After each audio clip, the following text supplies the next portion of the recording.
नमस्कार मित्रों, स्वागत करते हैं आपके अपने YouTube चैनल हेल्थ आयुर्वेदा में।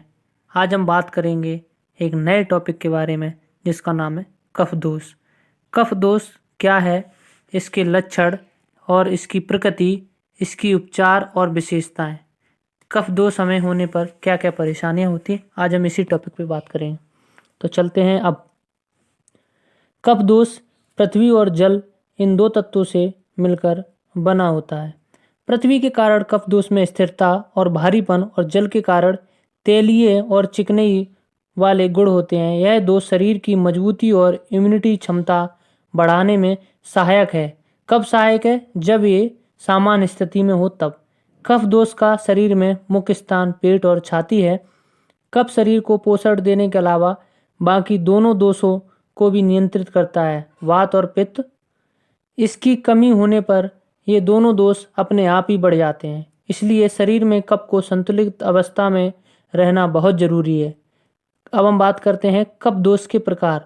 शरीर के अलग स्थानों और कार्यों के आधार पर आयुर्वेद में कफ को 5 भागों में बांटा गया है: क्लेदक, अवलंबक, बोधक, तर्पक, श्लेषक। आयुर्वेद में कफ दोष से होने वाले रोगों की संख्या करीब 20 मानी गई है। अब हम बात करते हैं कफ के गुण। कफ भारी, ठंडा, चिकना, मीठा, स्थिर और चिपचिपा होता है। यही इसके स्वाभाविक गुण हैं। इसके अलावा कफ धीमा और गीला होता है। रंगों की बात करें तो कफ का रंग सफ़ेद और मीठा होता है। किसी भी दोष में जो गुण पाए जाते हैं उनका शरीर पर अलग अलग प्रभाव पड़ता है और उसी से प्रकृति का पता चलता है। कफ प्रकृति की विशेषताएं। जो लोग कफ प्रकृति की होते हैं उनकी विशेषताएं। कफ दोष के गुणों के आधार पर ही कफ प्रकृति के लक्षण नजर आते हैं।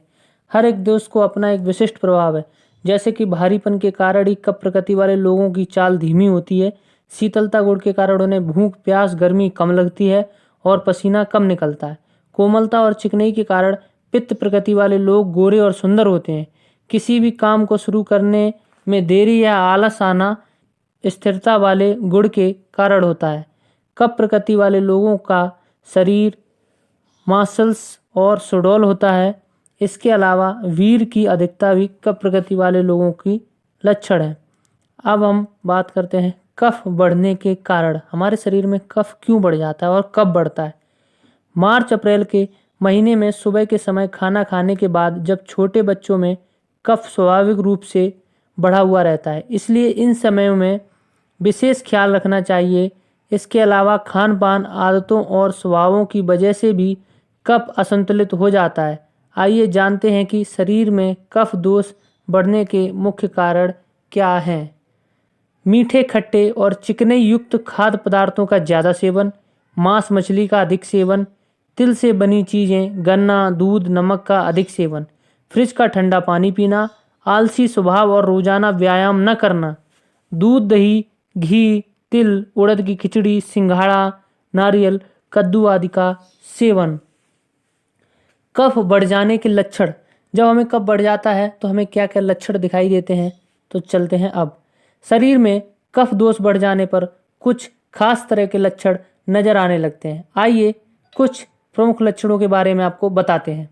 हमेशा सुस्ती रहना, ज़्यादा नींद आना, शरीर में भारीपन, मल मूत्र और पसीने में चिपचिपापन, शरीर में गीलापन महसूस होना, शरीर में लेप लगा हुआ महसूस होना, आँख और नाक से अधिक गंदगी का स्राव होना, अंगों में ढीलापन, सांस की तकलीफ और खांसी, डिप्रेशन। ये लक्षण तब आते हैं जब हमारे शरीर के अंदर कफ बढ़ जाता है। कफ को संतुलित करने के उपाय। इसके लिए सबसे पहले उन कारणों को दूर करना होगा जिनकी वजह से शरीर में कफ बढ़ा है।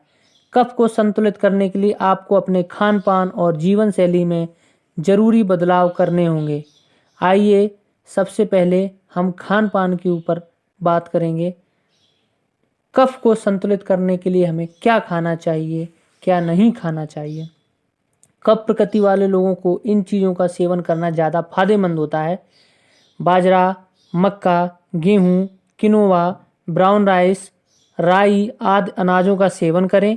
सब्जियों में पालक, पत्ता गोभी, ब्रोकली, हरी सेम, शिमला मिर्च, मटर, आलू, मूली, चुकंदर आदि का सेवन करें। जैतून के तेल और सरसों के तेल का उपयोग करें। छाछ और पनीर का सेवन करें।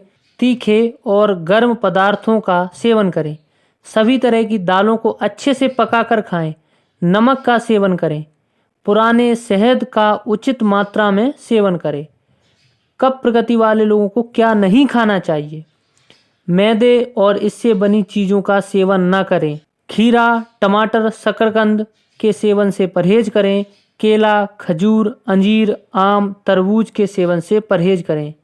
अब हम बात करेंगे हमें जीवन शैली में क्या क्या बदलाव करना चाहिए। खान पान में बदलाव के साथ साथ कफ को कम करने के लिए जीवन शैली में बदलाव लाना भी ज़रूरी है। आइए जानते हैं बढ़े हुए कफ दोष को कम करने के लिए हमें क्या करना चाहिए। पाउडर से सूखी मालिश या तेल से शरीर की मसाज करें। गुनगुने पानी से नहाएं। रोजाना कुछ देर धूप में टहलें। रोजाना व्यायाम करें जैसे कि दौड़ना, ऊंची व लंबी कूद, कुश्ती, तेजी से टहलना, तैरना आदि। गर्म कपड़ों का अधिक प्रयोग करें।